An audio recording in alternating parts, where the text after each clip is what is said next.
He became very wealthy. He really is fabulous, and I want to thank him. He's been with us from the beginning. Great guy, great talent. And Pennsylvania, you are really rocking. You got the big ones here. And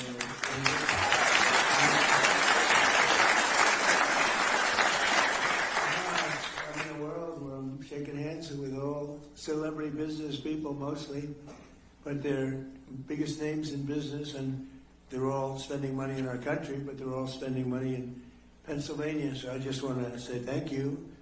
But this is a hot place. We would say it's a hot commonwealth. Never call it a state, you're in deep trouble. I've seen people's political careers end over that. Just call it a commonwealth. A lot of people don't remember that. But I think it's great to see what's going on and to see the kind of genius that I'm surrounded by.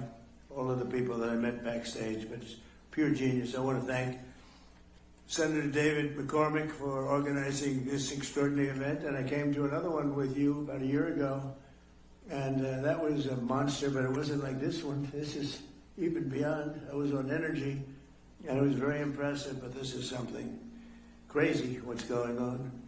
Outstanding work on behalf of the incredible people of Pennsylvania. You know, he followed me along the campaign trail, and he had a tough race. It was a tough race. A lot of people wouldn't have had the courage to do it. It takes guts to run for office. People don't know that. Only the people that never get there know it.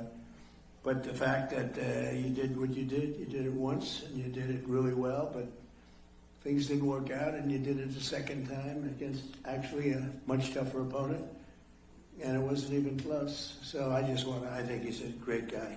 Great, spectacular guy with a great effort.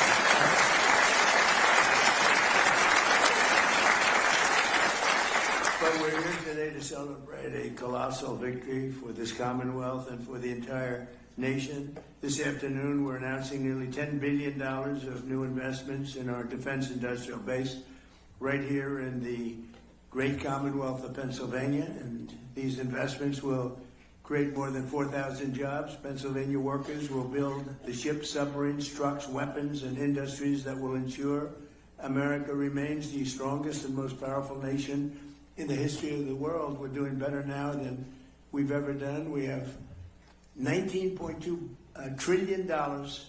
We used to go million, then we went billion, now we're into the trillions. But there's never been anything like it. The country is as hot as it's ever been, and we're doing really well with Iran. The Islamic Republic of Iran is not happy right now. Should have been done 47 years ago. Should have been done at least during the 47-year period. And it wasn't. Other presidents didn't do what was right. They should have done it a long time ago. It would have been much easier. And they want to settle so badly. They don't like what we're doing. And they do want to settle. We'll find out whether or not we settle with them or we just finish it off. But I want to thank Secretary of War Pete Hegseth. He's been amazing. Pete, thank you very much. Great job.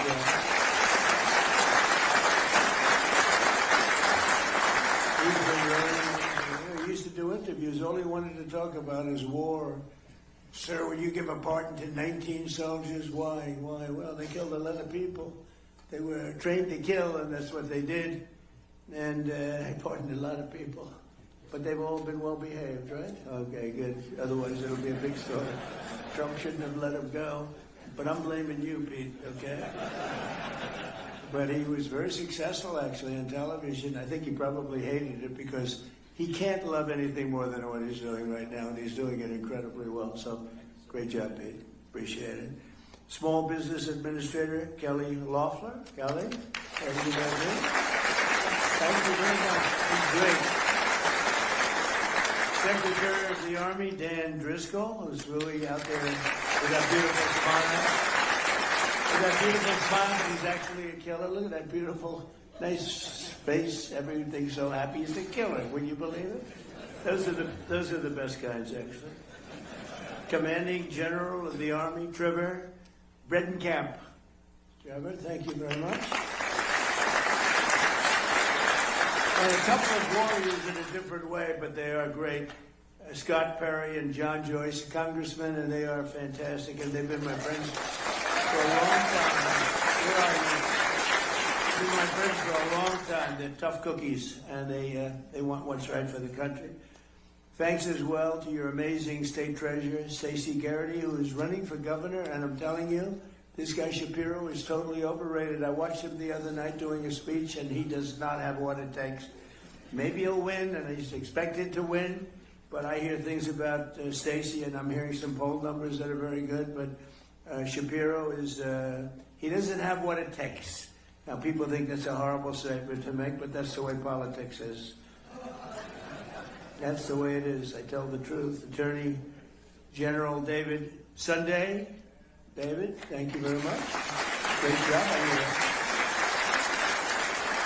And very probably the most important person in the room is Senator McCormick's wife, Dina. I mean, I know Dina. Dina worked for me for 4 years. She worked for me. I know her almost as well as David. Hopefully not quite as well. But Dina has been, she's been amazing, and she's gotten a very nice position as the president of NEPA, working with a very good guy. So a lot of good people, but one in particular. So good luck and doing a fantastic job. Thank you. She was great. She worked in the administration first term, and she was fantastic. We also have a big name, a very big name, a very brilliant name. Somebody who's done, I guess, in the history, I'll make enemies when I say this, but I shouldn't because I think it's true. Jamie Dimon is maybe the greatest banker in this country in many, many decades. CEO of JP Morgan. The president of General Dynamics, Danny Deep, and you know, they make the greatest submarine in the world. They just have to make them faster. Danny, will you please make them faster? That's true with all of the munitions people, actually. Faster, we need a little more speed. We have the best quality in the world, but we need a little more speed. The president of Hanwha Defense USA, Michael Coulter. Thank you, Michael. Okay. The president and total boss of Boeing, that's Kelly Ortberg, who's a terrific guy. I think he just gave me the award for being the salesman he started of the year. I said, that's not the year. Then he said, what about the decade? Nope, much more than that. So it's the salesman in the history of Boeing. I have sold more Boeing planes, over 1,000. And nobody comes close. You know what I got for that? Nothing. I get nothing. Now, if I was in the private sector, I'd say I want a piece of the company for that, right? But Kelly, you've done a great job. You're bringing it really back, and you're up to 44 planes now. At 44, they're producing the planes at a very rapid rate, and Kelly has done a tremendous job.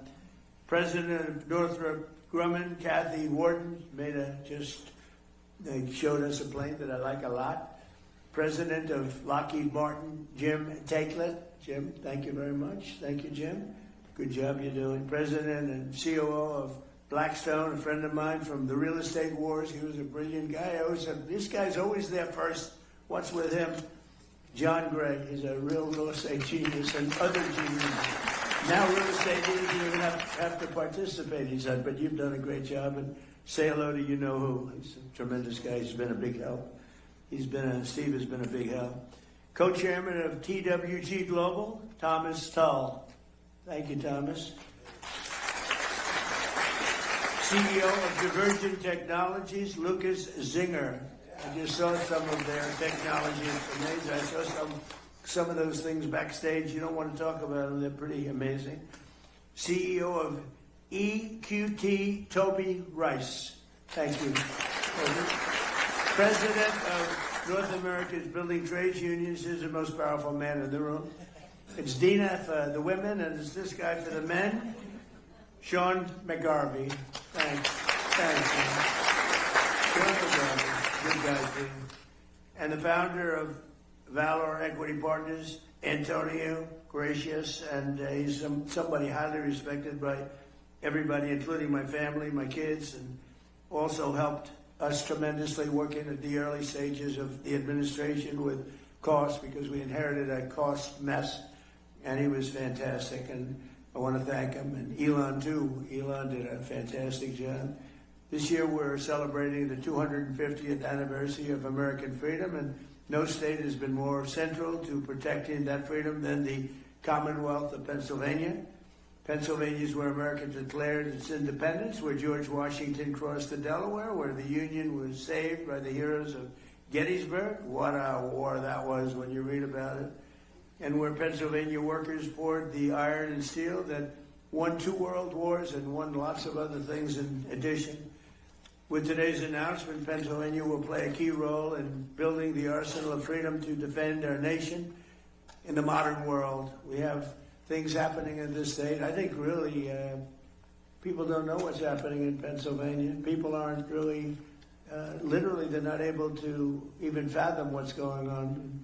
I'm just sitting back there, I thought I was very well aware of it, and then I'm meeting people, very well-known people, and they're saying what they're doing here. We got to get the word out a little bit, because this is very much of a miracle, very much of a miracle. Highly respected people. The talent and innovation in this room will keep America safe for many years to come. They are very advanced, the most advanced equipment anywhere in the world. Under the Trump administration, we've invested a record $1 trillion in the United States military, and next year, I'm proud to say, and Pete, we have to get moving on this, $1.5 trillion we're going up to, and we need it. It's all made in the USA, so it's not, as shown, it's not fully a cost. You know, it's cost. We got to take something, but it's called jobs, and when you think of it that way. But 1.5, I built the military in my first term, and I used it in my second term, and as you know, Venezuela was actually 48 minutes, but let's call it 1 day. And we paid for the cost of that war 50 times over, more than 50 times over already. And they've been great, the people from Venezuela. The leadership has been fantastic, and we're working with them, and the big oil companies are moving in. They've made more money for themselves in the last few months than they made in the history of the country. And it's just it's being properly run. They have oil. They have so much oil. You find the oil there, Pete, you just look down on the ground and you say, oh, that's oil. Just drill it. There's very few places that have anything like that. But we have a great relationship with the leadership. We work with them very closely, and we're bringing all the big American companies in, and it's been very much of a miracle. Millions and millions of barrels a day. The spirit of our armed forces is the highest it's ever been, with every branch setting records for recruitment. And I will tell you, during the campaign, when I was running against Kamala, she had no clue, but Joe had no clue either. That's why they got him out of there. I had to run against 2 people. Everyone else runs against 1 person. You do well. Joe wasn't doing too well. He was down like 28 points. So they said, let's replace him. That's like replacing a fighter. You're doing great against the guy. I said, let's put somebody else in. Fortunately, she wasn't much better than he was. And somebody said she's leading in the polls. That's not possible. But if she is, that's fine. You got to go out. You got to win. But what's happened with the election, this was an amazing election. Think of it. We won every swing state. We won the popular vote by a lot. We won 82%, 87% of the counties in America. That's a big one. We won the Electoral College. We won everything. But all 7 swing states, the big thing was, could anybody ever win all 7? We won all 7 swing states, and we won them by a lot. So it was a great achievement.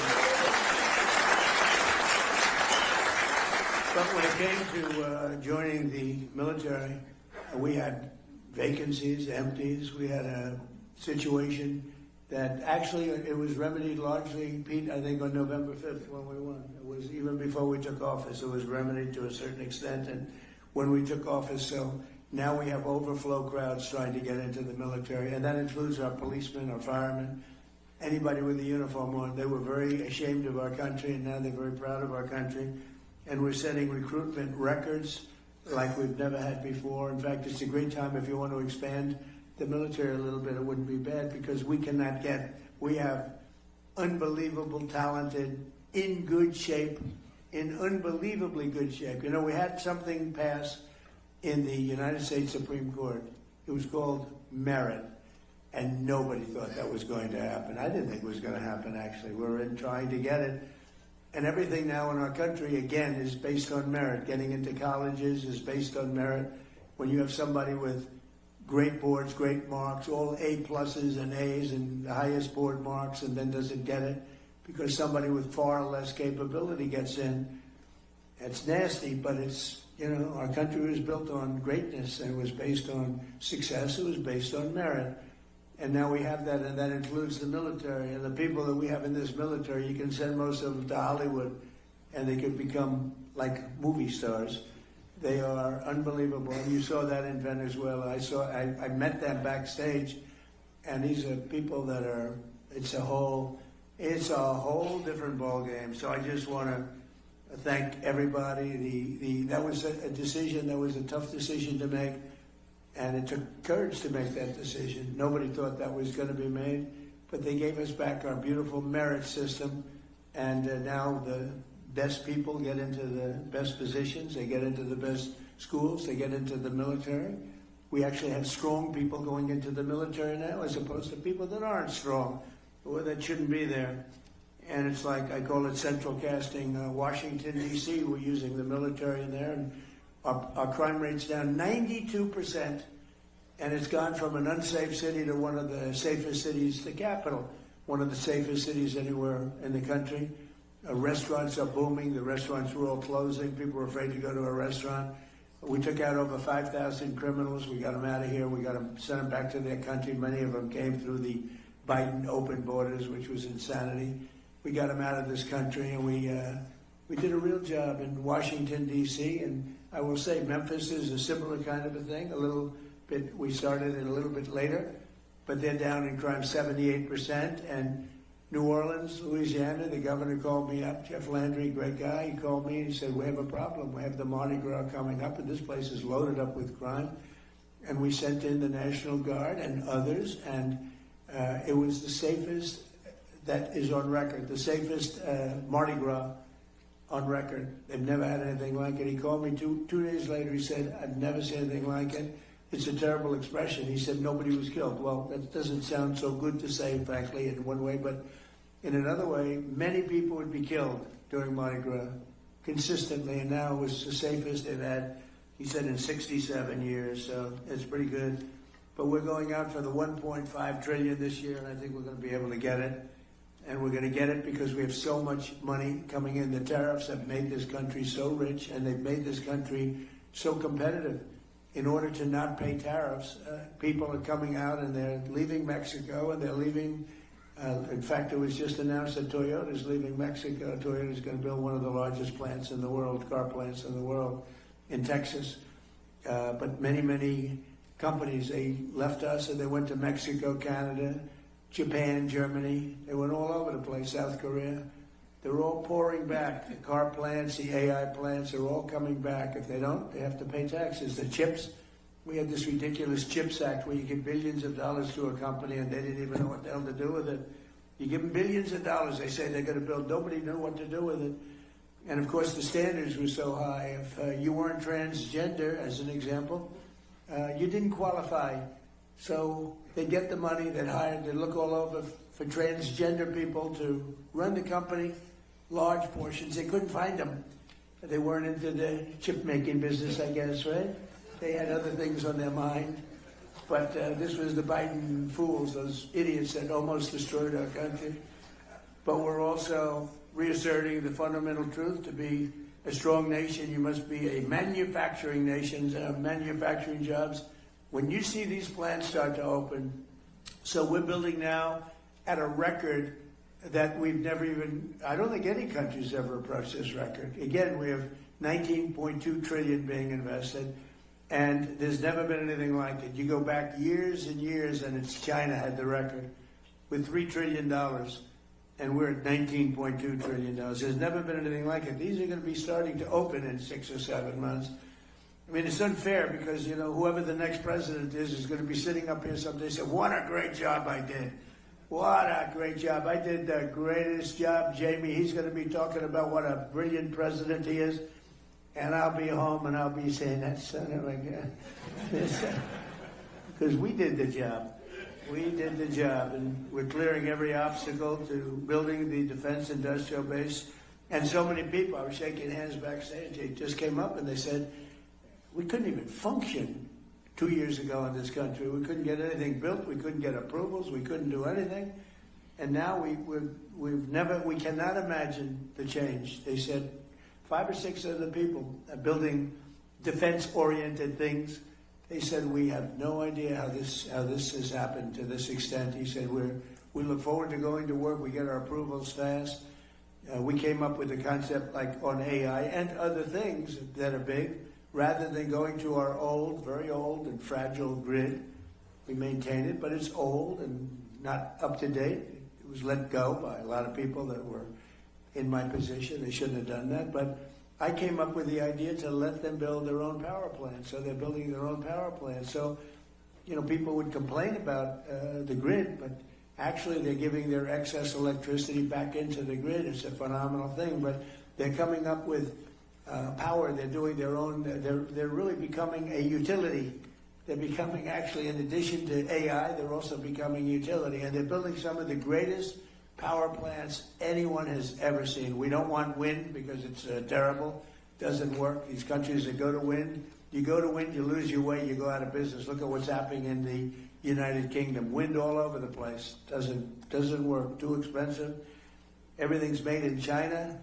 And remember, you have to replace them after 8 or 9 years. It's wonderful if they were there, but you got to replace them all the time because they wear out. The salt water kills them. It's ridiculous. And we have the oil and gas. We have a number of people back there with the nuclear. Nuclear is hot. It's become safe. And we got to keep it safe, but it's become safe. But we have tremendous new things happening. And some of these power plants that are being used for AI and other things that they're building are so far advanced from what you're used to. When you look at Con Edison, you look at the old companies, it's fine. They get the job done. But these are tremendous advancements that nobody would have ever come up with except for this group of seriously brilliant people. After decades of foreign countries ransacking Pennsylvania and all of our country, they ransacked our country and stealing our jobs, I imposed historic tariffs to protect the American copper, aluminum, steel, and many, many other projects like cars. And because of that, they're all coming back. This could have been done by a president if he knew you wouldn't have a Taiwan making 100% of the chips. I think by the time I leave, we'll have almost 50% of the chips being made in the United States. Worldwide, they're moving here like you wouldn't believe it. With no investment.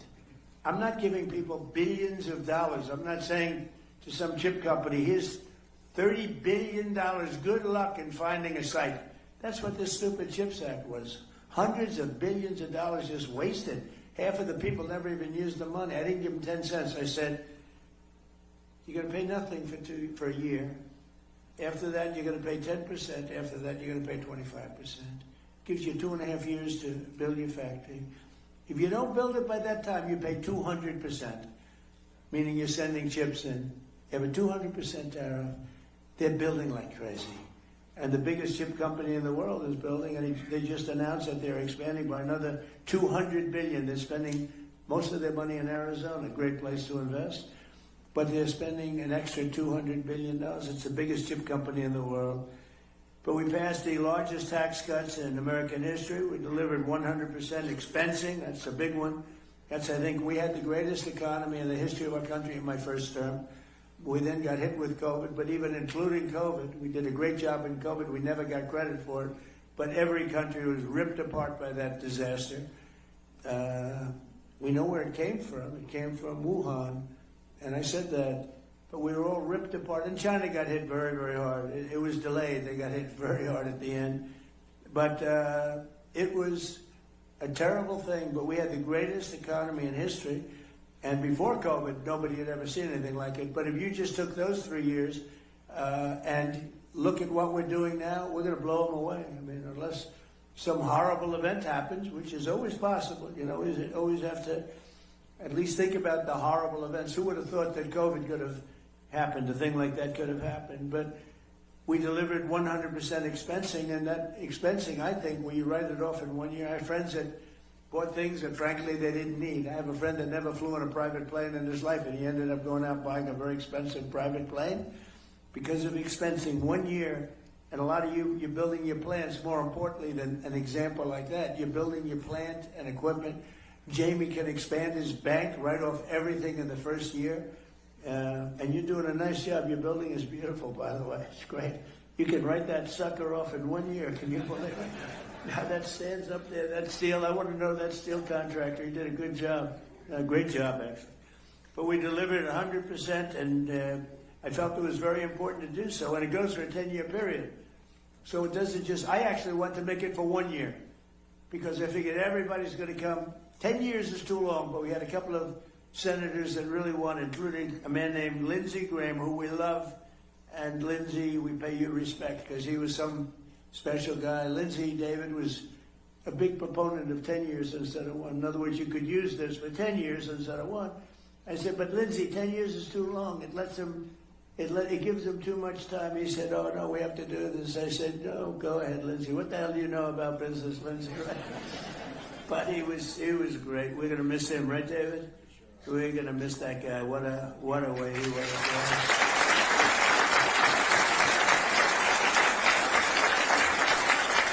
You know, he's a guy, I'm just thinking, he's a guy that some people you don't appreciate until they're not here, right? And you just saw all the quality that he had. He got things done. He could even deal with Democrats. If I needed a Democrat, I could go to Lindsey, and Lindsey would take him out and wine him and dine him and say, I got him for you, right? There aren't too many people could do that. David and I know it very well. But the expensing was so important. I think it's really what led to the tremendous success, because we had it in the first year and in the first administration. And I think that was what led to the single most important thing, I think, in terms of investment was the 1 year expensing. I think people were building, sometimes maybe they shouldn't have been, but they were building at levels, and then it caught up. We passed the largest regulation cuts in American history by far, and we unleashed American energy, including Pennsylvania oil, gas, and clean, beautiful coal. We're back in the coal business. We have so much technology and changes have been made in coal. And in the Trump administration, you're not allowed to use the word coal without preceding it by the words clean, beautiful, and Chris Wright, who you know so well, and Doug Burgum. They've been a fantastic team. And they were making a speech. And I said, nobody can say coal without preceding it with clean, beautiful. But this whole speech was on coal. And they kept saying clean, beautiful coal, clean, beautiful coal. And I said, okay, it's enough. You know. But it is. It's and look, I hate to say it, but it's what China uses. They're building now 58 massive coal plants. And, they're responsible for building the windmills. And I said, how many windmills are they building in terms of using on their land, John? I want to know. If you see any, let us know. They got coal plants all over the place, but they build the windmills. But the only one they have that I know of is one that they want to use. They use it. They don't use it in terms of energy. They showed people, look how beautiful this is, as those poor suckers buy those windmills and lose their ass. But it's a terrible form of energy, most expensive form of energy.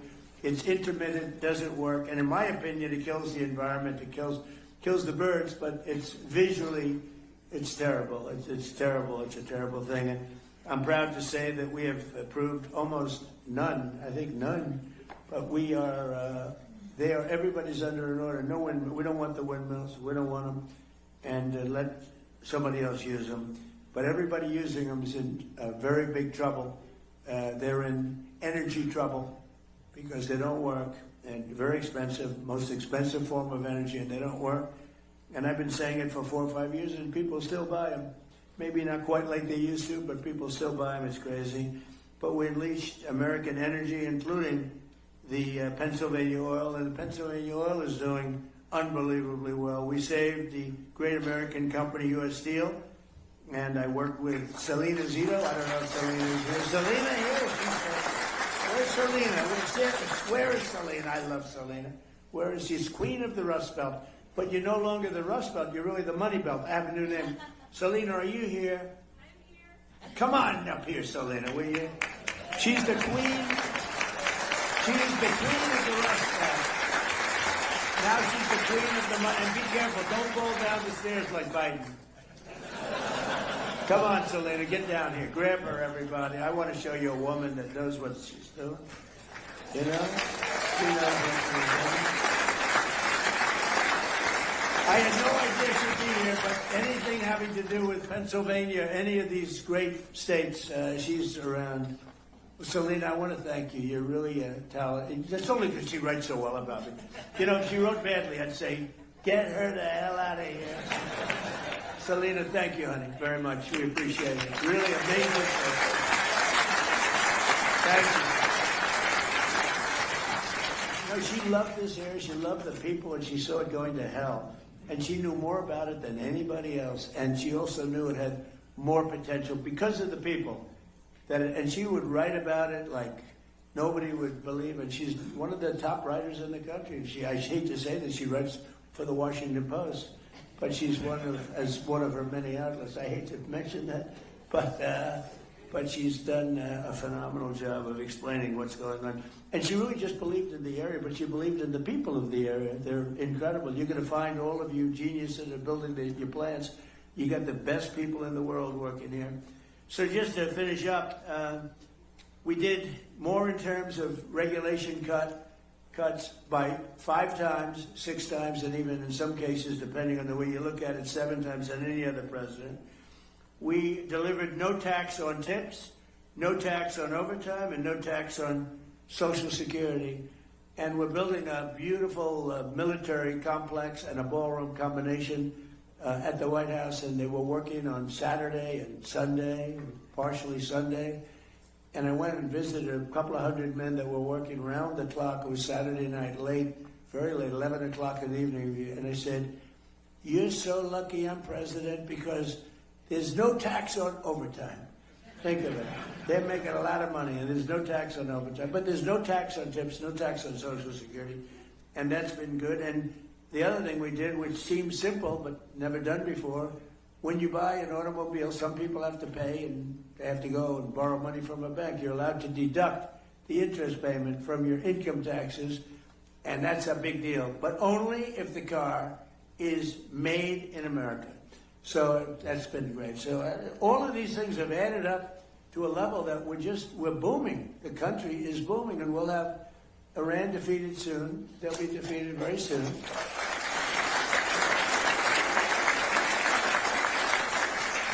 And then I guess it'll be even better. But you know, even during this, it's been amazing. I mean, to think. So I call it a military operation, but I call it whatever you want. It's incredible. It hasn't made a dent. A lot of people thought oil would go up to $350 a barrel, and today it's at $79. A couple of days ago, it was at $68. It went up a little bit because I had to take tough action because they did not obey what they're supposed to obey. I mean, they just didn't do it. So we took a little action, but when that settles down, I think you're going to have $55 oil, which is all great for what you're doing, maybe less than that. But this year alone, we've added 18,000 new manufacturing jobs, and that number could go up by 10 and 15 times as these factories begin to open, including, remember Obama used to say, you'll never have another manufacturing job in the United States. Can you imagine? And these are the best jobs. These are the highest paying jobs. They're the best jobs. He used to say it all the time. People would say, oh, that's so bad you talk about him that way. But he did a bad job. And he was very bad on Iran because he basically gave them the money. He made what a horrible deal. He went away from Israel and he went to Iran. And that's part of the reason that we're stuck with this whole situation. But including more than 3,000 new manufacturing jobs right here in the Commonwealth. And the number will go up many times that over the next couple of years. And less than 2 years ago, we were a dead country. I say it all the time. King of Saudi Arabia told me, I was with him 2 years ago, he said, you know, it's amazing. Just a little while ago, you were a dead country, and now you're the hottest country anywhere in the world. I just got back from NATO. Every leader said the same thing. You're the hottest country anywhere in the world. They treated me like that. They're not treating me. They're treating me because of the country. We're the hottest country anywhere in the world. And a year ago, 2 years ago, we were a dead country. It was an embarrassment. So now, with all of that being said, just yesterday it was announced that inflation saw the largest monthly decline in 6 years. Can you imagine that? 6 years. So we inherited the highest inflation in the history of our country, and it was really amazing. You know, we inherited it, and then I had my first news conference the day after I took office, and they said, affordability, affordability. They go, that's a fake word that they use. They caused the affordability problem. It's called high prices. They came up with this word. They're good at coming up with words, but we came up with a good word too. They're Democrats, dumb. You take the B out. Most people don't know that dumb has a B, okay? But the U replaces the E, and you have a Democrat, and I just don't understand because their policy is so dumb, what they've done to this country and what they will do to the country. If we don't win the midterms or win the election, everything that I'm talking about, you can just write it off because it'll revert back to open borders, it'll revert back to ridiculous high interest rates. And again, we should have the lowest interest rate of any country anywhere in the world because we make them all sing. But since I took office, defense investments in Pennsylvania are up by nearly 25% compared to crooked Joe Biden. And today we're adding $10 billion, and I think the number is going to end up being about $19 or $20 billion. And we'll be building 2 massive national security multi-mission vessels at the beautiful and historic Philadelphia shipyard. I met all the guys doing this, worth up to $1.5 billion, and it's a purchase of lots of vessels. We're going to have a lot of vessels being made there. We're also thinking about doing some purchases outside of companies that come here and build. They have to reteach us. You know, we used to make a ship a day, and now we're a laggard in that department. We do lots of great things, but we're a laggard there. And a lot of our shipyards were sold for real estate projects on the water. I bought one, actually. It was quite nicely located. But I didn't know I'd be president. If I knew I'd be president, I wouldn't have done it. I'd said I'd rather have a shipyard, right? But it worked out okay. You know, they had the best locations. A lot of those locations were sold. And we have to build our Navy, Pete, right? We got to get it going. So we're going to probably look at some of these companies that are coming in from South Korea and other places, and they're working with us on ships. And we're going to also buy some ships that are made outside of the area. And we're going to have we need a lot of ships for our Navy, a lot of ships, despite the fact we have the greatest Navy in the world, but our ships are getting older. And we really got out of that business. We built an aircraft carrier for $19 billion, which is crazy. The price is crazy. It started off I came in, one of the first things I went to see was the Ford aircraft carrier. It was way over budget. And it had things on it that you didn't need, like it had magnets to lift up the elevators with 10 and 12 planes on them. Think of it. It had all sorts of modern day things that were all, instead of using steam for the catapults, they used electric. Let's have an electric catapult. And so when I went to the ship, because I came into office in it, the ship was way over budget. Built in Newport News, unfortunately. It was way over budget. It was going to cost $3 billion. It was up to like 18, 19. It was terrible. And I said, I want to meet the catapulter. And a man came over along with 4 of his assistants. And I said, what's better, electric catapult or steam? He's been there for 25 years. He said, steam is better, sir.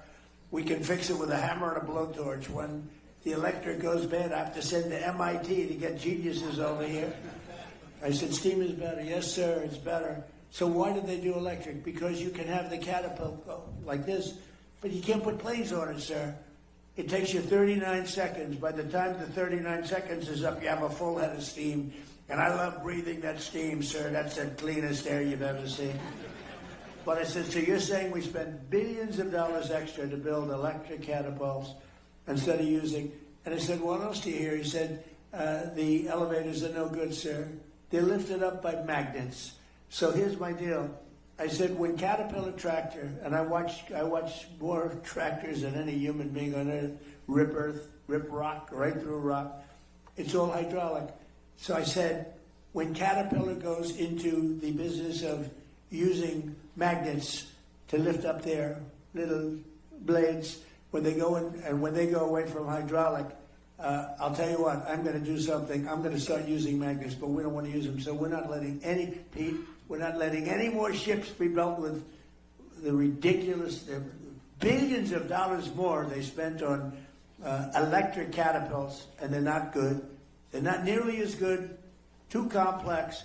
And by the way, we had to call the ship in twice because their catapults didn't work, and I predicted that was true.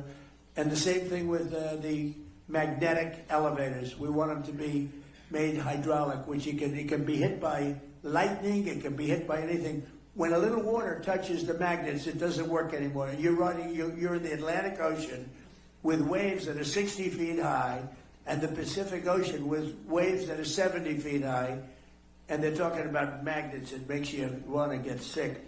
I actually called in the architect of the ship, and I said, have you designed a ship before?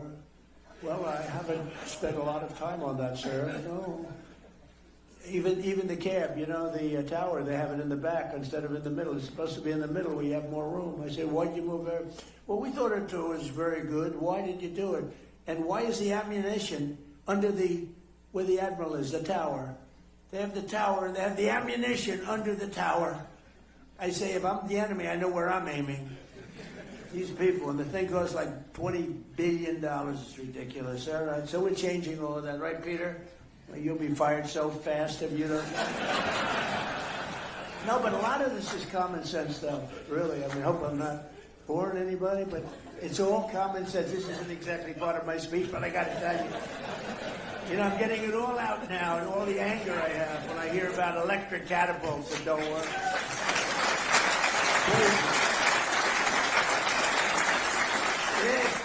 But, okay, I hate to mention this name now because they're a little slower than we want, but that's okay. General Dynamics will invest $2.5 billion in Rhodes Industries to build Navy submarines. They make the greatest submarine in the world. We're 10 years advanced over probably Russia is number 2. We have to make them faster. That's the only thing. We need submarines.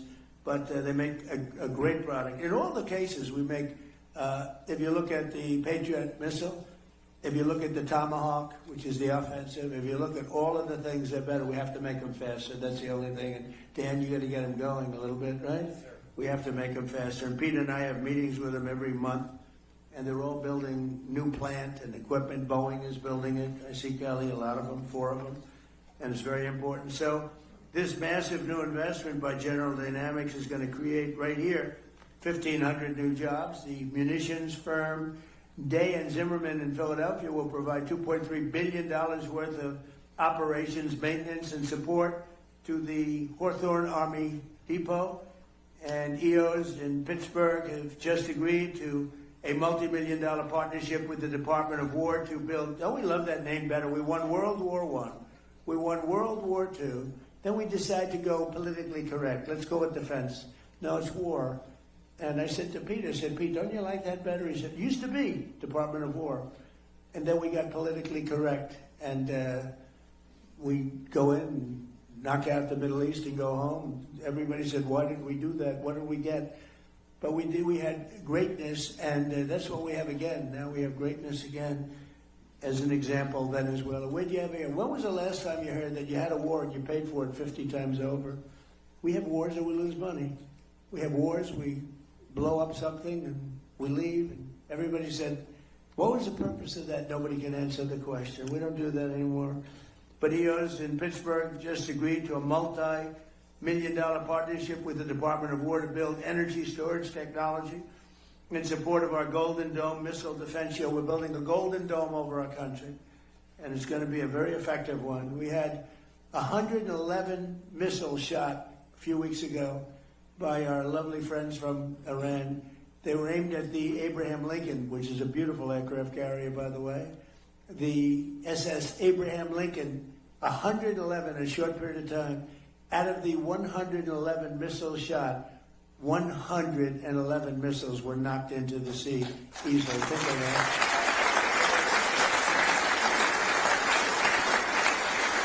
And I called the captain of the ship. He wasn't even sweating. Oh, you got Jamie Dimon would be sweating that. You wouldn't like that. We have a different kind of strength, Jamie, right? We don't have that. But think of it. 111 missiles are coming at you. And he's drinking his coffee, taking it easy. And one after another, we have the greatest people most importantly, but we have the greatest equipment anywhere in the world. There's nothing like it. 5 years ago, 6 years ago, I would imagine you couldn't even think about a thing like that happening. The JWF Industries is expanding its Windber facility and anticipating over $500 million in new contracts to build new vehicles, weapons, and components, and they make great stuff. Voyager Technologies will be investing hundreds of millions of dollars in turning Pittsburgh into an international robotics and space technology hub. And the robotics is so important because, again, we have the most people working right now in the United States than ever before. We need manpower and woman power. The AI software company Air will be spending $450 million to expand their Pittsburgh office, and Carnegie Robotics in Pittsburgh will have the chance to produce hundreds of millions of dollars worth of autonomous technology for the United States Army and its vehicles. The Firepoint Energy in Tunnelton will be investing at least $170 million in pilot program to convert coal waste into jet fuel, electrical power, and critical minerals. And I hope you're going to do magnets. Somebody out there, I hope you're all brilliant people. Magnets. Do magnets. Okay, I'll tell you how to make money. Do magnets. You're doing a lot of great stuff. Do magnets. Because one thing we don't have, but we're getting close, but do magnets. So I hope John Gray is listening to me so he can give him a couple of bucks and go into the magnet business. I guarantee it's going to be a success. It's one thing we don't, for some reason, it's not complex, not hard. We have the material. For some reason, they just don't, they don't do it. We need magnets. So one of you companies out there, go out, I'll teach you how to make money. Just do it. Companies like Adelon, Kratos, Advanced Cooling Technologies, Sphere Brake Defense, JP Morgan Chase, and Q Intel, among many others, will be expanding their investments all across the Commonwealth of Pennsylvania. In addition, the defense subsidiary of the legendary Pennsylvania company, Mack Trucks. Oh, I met him the other day. Where's Mr. Mack Truck? Where the hell are you?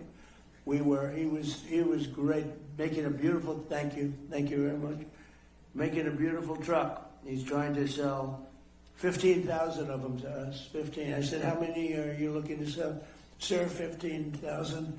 I thought he said 15 because it's a big, beautiful truck. I made a speech 2-3 weeks ago, and they had a sample of the truck right behind where I spoke. It made me look very small, sort of like Dukakis, remember? And the deck. I said, get that truck the hell out of here. I immediately thought of Dukakis with the helmet and the massive helmet, the massive tank, and you didn't even see him. That was not good. He went down 20 points after that. So I said, get that truck out. But the truck was amazing, actually. But I said, how many? He said 15,000. I thought he said 15. So I said, he's going to sell 15. That's a lot of trucks. He said, no, actually 15,000, sir. So, but it's a beautiful truck, and I think he's got a good shot at doing it. And he'll be building $222 million worth of powerful new vehicles for our military already in a different truck. And Mack Truck is doing really well, and they've been great. And because we're here in Pennsylvania, where State Trooper Michael Farah was killed just 2 weeks ago by an illegal alien operating a semi-truck on a commercial driver's license, which he should never have had.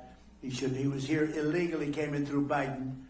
Today, I'm making one more important announcement. My administration will soon take historic action to get illegal alien truck drivers who are just killing a lot of people. They can't read signs. Many of them are on drugs or alcohol, and they shouldn't be driving these things. And they came in totally illegally, and we don't want them, but they are driving all over American roadways, and we're going to replace them with proud American veterans. So we're going to take our veterans, we're going to teach them a lot about driving trucks, and in many cases they know. We're going to say any American who's driven a heavy truck for our military will automatically be eligible for a commercial driver's license. So we're going to get them taken care. And the radical left is very much opposed to that, but it doesn't matter what they want because we're the ones that are running it. And just to finish, I want to thank our great Speaker of the House, Mike Johnson. He's fantastic, that man. And the House Budget Chairman, Jody Arrington, for launching an effort to get the Save America Act passed, including voter, I mean, it's so basic, voter photo ID identification, proof of citizenship, and hopefully no corrupt mail-in ballots. We'll have exceptions for the military. We'll have exceptions for disability, for people that are not feeling well, or for people that are on vacation or anything. We're going to make it very easy. But the mail-in ballots, you see what happens in California. The vote still isn't counted. Can you believe it? It's like, what, 6 weeks? The vote still isn't counted. But the kid really, he was Spencer Pratt. I don't know Spencer Pratt. He came to the White House and saw me. But Spencer Pratt was an automatic lock, and he didn't make it. There was a little thing, Dina. They said, well, Spencer's falling behind a woman that nobody ever heard of. He's falling behind. No, it's very corrupt. And they were going to do that to Steve Hilton, too. And I had the U.S. attorney, did a great job. He started an investigation. They said, Steve Hilton is starting to fall badly behind. And I said, that doesn't mean falling behind. That means cheating is going on. This is 2 weeks after the election. So I got the U.S. attorney involved. And like 20 minutes after they made that statement, they said, Steve Hilton just made the runoff. These are crooked people. These are crooked people. The whole thing is terrible. But along with our incredible farmers and funding for our troops, so we're getting a tremendous amount of funding for our farmers, and we take care of our troops. We got them a great pay raise. But I support those efforts, and we're cheering them on. And the actions that we've announced today will create thousands of new Pennsylvania jobs, and they'll make our entire nation stronger and more prosperous than ever before. We have the strongest nation that we've ever had. We have the most successful nation that we've ever had. We've never had a thing happen. So many people, the biggest people came, financial people said, well, sir, I've been in business for 35 years. One gentleman, he looked like a young man, but he said 35 years, so he blew it. But he said, I've been in business for 35 years. I've never seen anything like what's happening right now. I'll bet Jamie would say that. I'll bet John would say that. There's never been a period of time like this. So I want to thank, again, Senator McCormick, once again, for this incredible get-together, but really, much more importantly, for the outstanding work that he's doing as a senator. He's an incredible person. And Pennsylvania has never had a greater warrior in the U.S. Senate than Dave McCormick, and it's an honor to be with you all, and we're going to do things that nobody would believe. If you go back 2 years when we were a failing nation, nobody would believe that we could be doing business and we could be even safety. The lowest murder number since 1900. Think of that. The lowest number since 1900, 125 years ago. Nobody would believe we have the lowest crime numbers, despite the fact that millions and millions of people came into our country illegally, and many of them were, they're gone now, but many of them were from prisons, they were drug addicts, they were from mental institutions. We have the lowest crime numbers we've had in decades, and the lowest murder number in 125 years. So it's really been amazing. And David, I'll give it to you. I'll turn it out, but it's just an honor. I'm with so many people that I respect so much. I don't know all of you. I know many of you through reputation, through reading, but you're an amazing group of people, and you really are making our country great. Thank you very much. Thank you, Mr. President.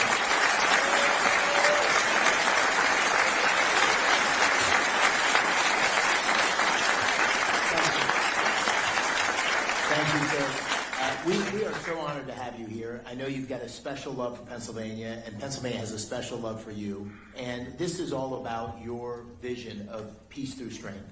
And what's happening here at this summit is really all the people we need in the room, the prime contractors, the energy leaders, the emerging technologies, the leaders in labor, the leaders in finance, all the team that needs to be in place to implement your vision.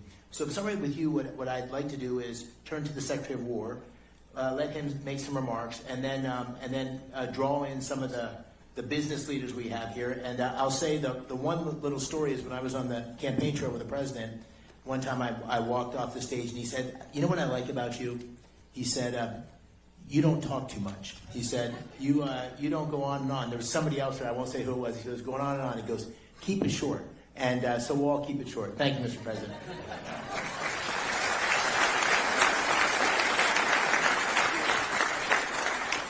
Senator, that was a good warning and a good reminder. Mr. President, it is true to say that there has never been a moment like this or a stage like this where innovators, prime contractors, private equity, titans of industry, labor leaders, defense leaders have come together for this type of moment. There's never been a moment like this where the aperture has opened up inside the Department of Defense for defense and the second word, innovation. Your demand of me as a business leader and a builder is that we move at the speed of business and competition and speed and scale. And that's what these folks have funded and founded in their companies. But our bureaucracy was built to keep most of you out.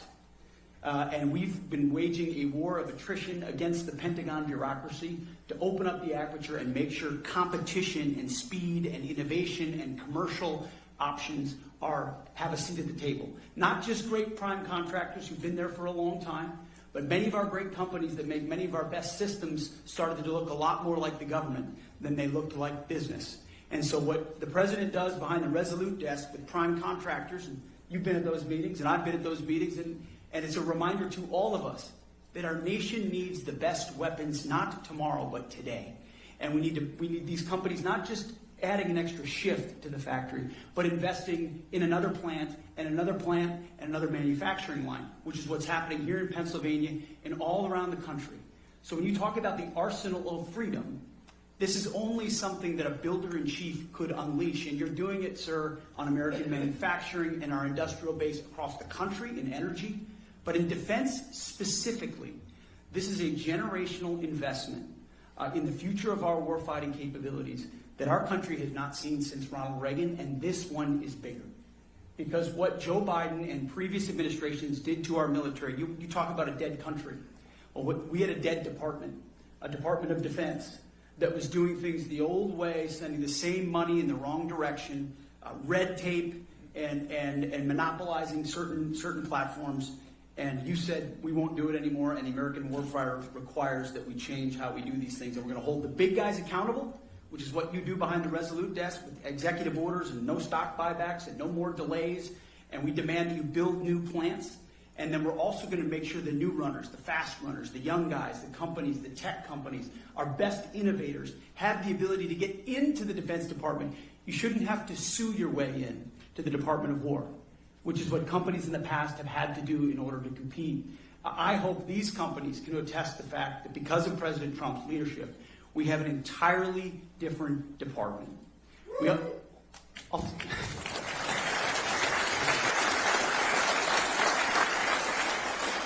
And it's important because we're at an entirely different moment. Not only do we have near-peer adversaries with historic military buildups, but we're at a step-change moment. AI and frontier models, autonomy, quantum, space, hypersonics, you name it. If you're ahead now and you get ahead of the game, you're going to be way ahead. If you fall behind now, you fall even further behind. The have-nots and the haves, that gap is widening. President Trump sees the moment and is investing in it in our department, but across government, to make sure the 21st century is an American century. But he's demanding that we do it differently. We do it in a fiscally responsible way. We audit our department. We ensure that the money that we ask for is well spent. So we've got a different department, a different moment, and thank God we have a different president who rebuilt the military once. He's doing it again and is willing to make a historic investment, $1.5 trillion investment in the War Department to ensure that we outcompete, without question, every other nation on planet Earth, so that things like Venezuela can continue to be done to reestablish deterrence around the world. But that next midnight hammer that's required 10, 20 years down the road is because of the F-47 and the B-21 and the autonomy and the carriers that this president will build because of this historic investment. The Golden Dome that protects our country, the AI that allows us to target faster. This investment will fundamentally change the battlefield, keep the American people safe now and into the future, and it would not happen with Donald Trump. Mr. President, thank you very much.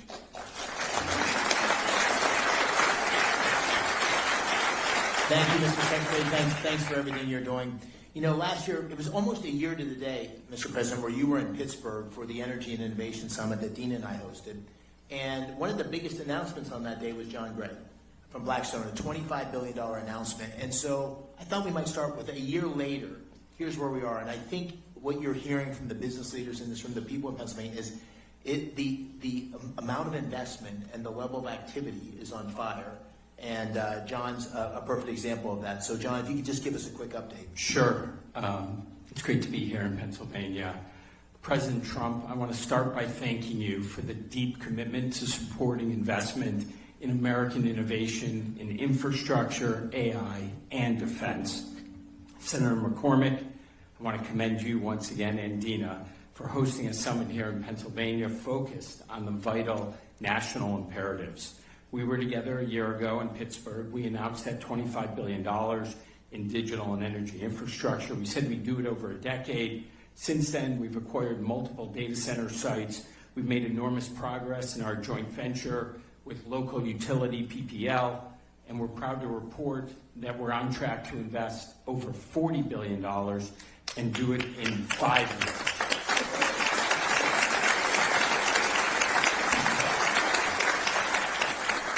50% higher, 50% less time, not bad. These investments will create nearly 20,000 good-paying construction and permanent jobs, deliver meaningful benefits to communities, and help ensure that America stays at the forefront of the AI race. This would not have happened without the conference that you and the President hosted last year. We also got tremendous support from the governor in terms of infrastructure development. Everybody loves to complain that things are not working in the United States. Well, in Pennsylvania, they're working the way the founders intended 250 years ago. So congratulations to all of you. I would also just say last year, we talked about building critical infrastructure to power the innovation economy. Today, we're talking about applying that innovation to our most important priority, protecting our national security. At Blackstone, we're incredibly proud to be all in on both of these objectives. Technology is, as the Secretary noted, fundamentally reshaping the national defense. It's going to require enormous amounts of private capital, not only to invest in the new innovation, but also to scale up production in a capacity-constrained world. And Blackstone is ready to help in a very big way. We've already invested $20 billion in defense and aerospace in the last 5 years. We expect the scale and pace of that investment to increase meaningfully from here. We see national security as a compelling place to deploy capital on behalf of our investors that also supports a core American interest. So thank you, President Trump, Senator McCormick. It is an honor to be here today. Thank you, John.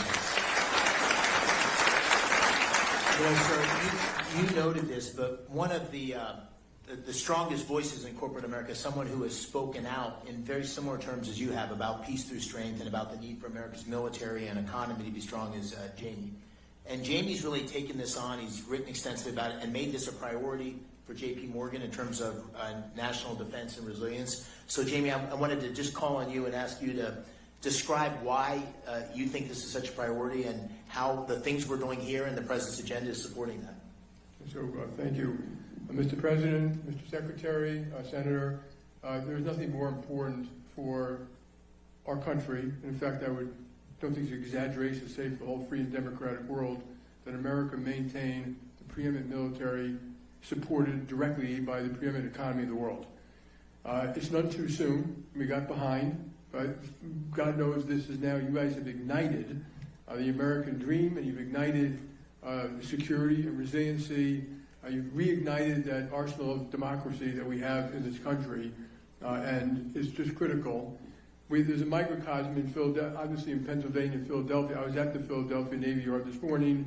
There's only a small piece of what we're doing, and a small piece of what a lot of other people here are doing. That Navy Yard actually built ships in the Revolutionary War, ships in World War I, ships in World War II.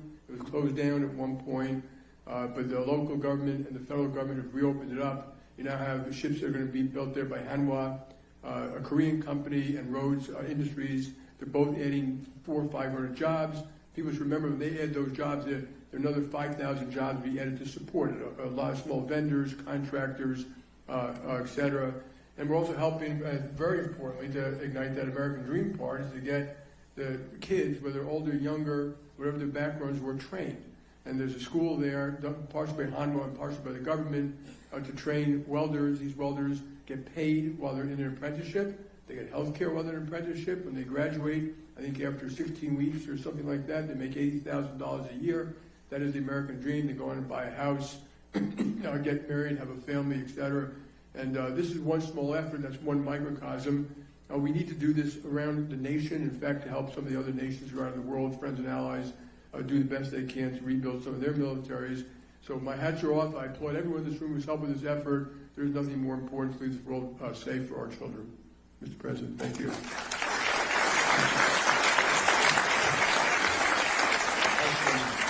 I know you know Jim Takelet well from Lockheed. A small fun fact. So when Lieutenant McCormick got on the plane to deploy for the Gulf War, Captain Takelet was the pilot of the plane out of Pope Air Force Base in North Carolina. And so we've known each other. I guess we got to know each other the last decade or so. But Jim and all the major primes have big operations in Pennsylvania. And Jim, I think you have an announcement even today that I was unaware of until earlier today, which is great news. So please give us a quick update on what you're doing in PA. Definitely, Senator. Remember that thing he said to me about short.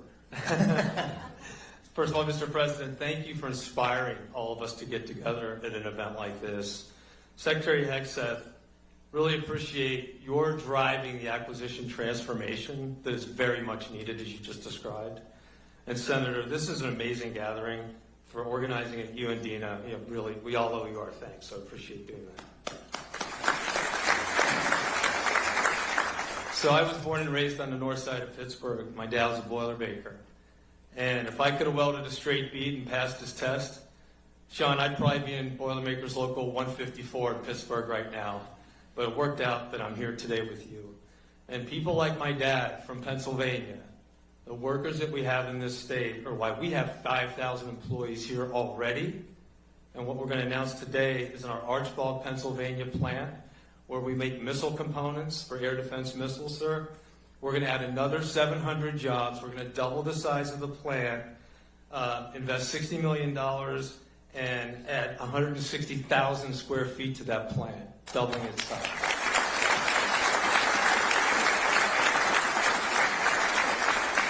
And that's on top of $300 million we just completed investing in our Valley Forge operation, which does strategic missile reentry, among other things. And you know, Mr. President, that we're going to invest upwards of $9 billion in the next 3 years at 20 different sites. Looking forward to showing you some of those plans when you have time. And we are going to continue to build with you and with the Secretary the arsenal of democracy, and Pennsylvania will be ground zero for that effort. Thanks, Senator. Thank you. And just real quickly, I'll keep us going. Danny Deep from General Dynamics. Danny is the president, and I had a chance to tour that 155 facility in Scranton, and you've got assets across Pennsylvania, another huge employer. Just give us a quick update on what's going on in Pennsylvania and how you see the future expanding based on what's the president's policies that have been put in place. Thank you, Senator, Secretary, Mr. President. Thank you for your leadership here at home and abroad. It is inspiring. So here in Pennsylvania, when you talk about manufacturing muscle, this is really where we have a lot of muscle. 1,100 suppliers, 8 facilities around the Great Commonwealth. Over the last number of years, we've expanded artillery production by 4x, and over the next several years, we'll see it continue to grow. You mentioned Rhodes Industries and that $2.5 billion award. To give you a little bit on Rhodes Industries, because it's a great story. This is a multi-generation company with family ownership, and they keep their promises. And now they have 10 years to look forward and add resources. Their workforce will increase by 5x, and they're expanding, and we're doing that all over the state with all of these 1,100 suppliers.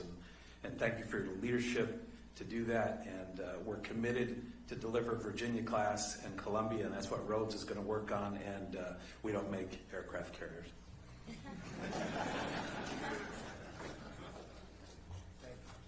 Thank you, Dan. You know, your administration has been very active. The Secretary of the Navy, your Transportation Secretary in the Philadelphia shipyard. What is happening there is magical. And we have Michael Calder here as the CEO of that U.S. operation. But it is with Hanwha's oversight and leadership, we are bringing next generation shipbuilding back to the United States, and it's incredibly exciting. Maybe just give us a quick update on that, Michael. Thank you, Senator. President Trump, I want to start by saying thank you to you and your administration for your leadership on revitalizing the defense industrial base and in revitalizing shipbuilding in the United States.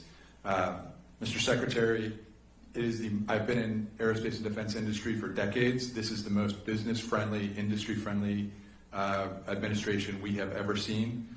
The access, the dialogue between the Pentagon and all of my colleagues in industry is like nothing we've ever seen. We greatly appreciate it.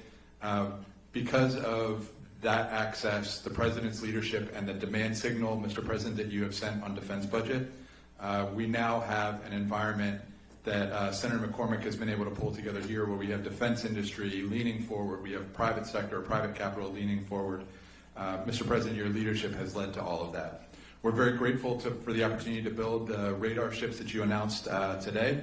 They will be a central part of the defending the homeland from the missile threats that you have also made a priority. As you mentioned, sir, our shipyard in Korea puts out about one ship a week. We have a plan to bring that capability to Philadelphia. You know this better than anybody, Mr. President, but ships win battles, shipyards win wars. And we are going to recreate what has been great in Philadelphia. Philadelphia, home to the nation, home to the Navy, home to naval shipbuilding with the first frigate. It is going to be the home to make American shipbuilding great again, and we're very glad to be part of that, sir. Thank you. Thank you, Michael. Was that right? One ship a year 2 years ago, and the goal was to get to 20 ships a year? Think of it, one ship a year to 20 ships a year. That's the path that's happening because of the policies, the emphasis on shipbuilding. We're still not where we need to be, but a huge, huge step forward. You know, this whole summit, also, Mr. President, we have the defense primes here, but we have a lot of emergent technologies. There's 130 booths up here, Pennsylvania companies, AI, drones. It's incredible what we're seeing. And there's all sorts of capital coming into these emergent technologies in the defense tech space. And we have at the table here two of the really most successful investors in defense tech. So I'd like to ask them both to comment on that, because our future, as the Secretary said, is not just doubling down on the existing primes, although they play an incredibly important role. It's bringing in new entrants and new technologies and disruptors. And that's what we need for the future. So Antonio Gracias, who you know well, has been extremely successful in this space. Maybe you could give us a thought, Antonio, and then I'll turn to Thomas Toll. Thank you, Dave. I appreciate it very much, and thank you, Dave, for inviting me. Mr. President, it's been extraordinary. I've been working in manufacturing defense tech actually since the mid-90s, and there's never been an environment like this. You're right, Secretary Heck said never. We have 5 companies here today, Anduril, Saronic, Hadrian, General Matter. We are literally seeing an environment and change at the DOW that is allowing these companies to accelerate and unleashing American entrepreneurship in the defense area. It's truly extraordinary, and I want to thank you. We needed it as a country for reindustrialization. We also need to defend ourselves. I think about my own children if they're fighting a war what they want to have. That's how we decide to invest in, and clearly we want this technology. Thank you. We're very grateful.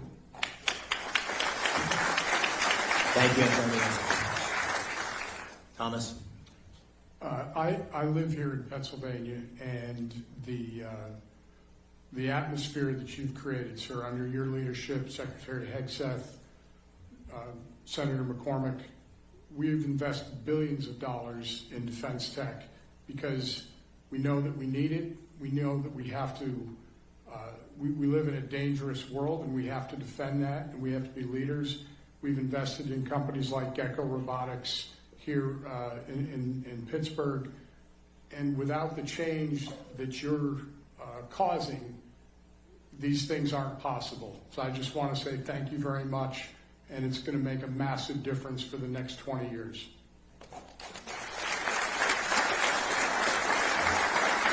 You know, Mr. President, one of the things that you talked about constantly on the campaign trail, and that I tried to talk about as well, and that you've been focused on like a laser, is jobs.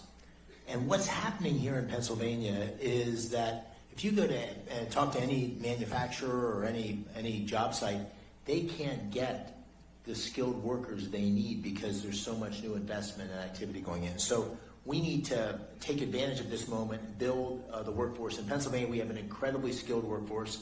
As I said earlier, we have 190,000 people that work in the defense industry. We hope that number is going to double over the next 5 or 10 years. But one thing I think we can all agree on is the American dream is going to be pursued and captured by creating these great paying jobs for the next generation of folks. And Sean McGarvey, who has become a friend, I called him during the campaign, and he didn't think you or I was going to win. And we bet a steak dinner, and he ended up losing on that steak dinner, and has been a great ally in terms of what we need to do for our workforce to be successful. So, Sean, maybe you could say a few words, what you're seeing and what the workforce of the future needs to look like. Well, thank you, Senator, Mr. Secretary, Mr. President, and the President knows my business better than I know my business. We've been in the workforce development business when it comes to construction skills for 100+ years. We have 1,600 training centers across the United States. We spend $3 billion of our own money every year. We don't need any money from anybody in the audience, anybody on the podium, the federal government. We got our own. We have 21,000 instructors. We have 300,000 plus people in our programs right now, registered apprenticeship, and we can ramp that up to 1 million. So we can meet the needs of this industry and the other industries, the tech industry, the power generation industry. But what we need is deals, and we need deals way further up the pipeline when other decisions are being made. Our members, have historically been just great patriots in this country, whether it was World War I, World War II, entering the Seabees to build the airstrips and the bases across the world. The Manhattan Project, building Oak Ridge, Savannah River, you name it, still working in those facilities today, all the way up to COVID, when we had to keep hospitals open, build temporary morgues. It was the members of the building trades that stepped up and did it. So we believe that highly skilled craft workers are a national security issue, and we are prepared to meet any needs necessary right here in Pennsylvania for Senator McCormick or for anybody across this country, and we appreciate the opportunity to do so for our country, Mr. President. Thank you. Thank you, Sean. Thanks for the great support for everything you've done on our workforce. Mr. President, I think I might ask the Secretary, Dan Driscoll, to make a few remarks and maybe close on that. I just want to say this has been an extraordinary event in the Army and the Army War College, which you're here, the 4th president in America's history to visit here since the Revolutionary War, the Carlisle Arsenal, the Army War College, and the Army's been extraordinary. So, Mr. Secretary, first of all, thank you to General Breitenkamp and everybody that made this possible. But maybe give you a word, and I'll close and then turn to the President. Mr. President, Secretary of War Hexeth, your leadership, what it's fundamentally done for the people in my life every day, the American soldier, is you have unleashed them to do what they joined the Army to do, to be ready to fight and win our nation's wars. And we had gotten in their way for the last 30 and 40 years. We had not let all of these entrepreneurs come get in the mud with them and help them change what they could use to fight. And it is because of you, Secretary, and you, Mr. President, that all of the regulatory nonsense has been knocked out of the way. And I think if you talk to any of the soldiers, sir, on your way to the helicopter, what they will tell you is the last 18 months have looked nothing like most of their careers. And that is because all of you on this stage and everyone out in the audience. So thank you so much for being here.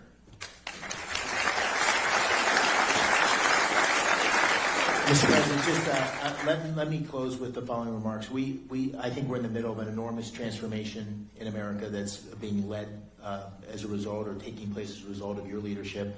The defense industrial base, making sure our military is ready to take on these many challenges we see and evolves in a way that's able to ensure that we are going to remain the greatest military in the world. Under your leadership, that's happening. So thank you for that. On a personal note, I want to thank you for coming to Pennsylvania. I know it's hard with your amazing schedule, and you've done this twice. You did it last year, you did it this year. It is a catalyst for action. It's making huge things happen in Pennsylvania. Dean and I are so grateful that you're willing to do this for Pennsylvania and for our country. So thank you. We're eternally grateful, and we really appreciate your leadership.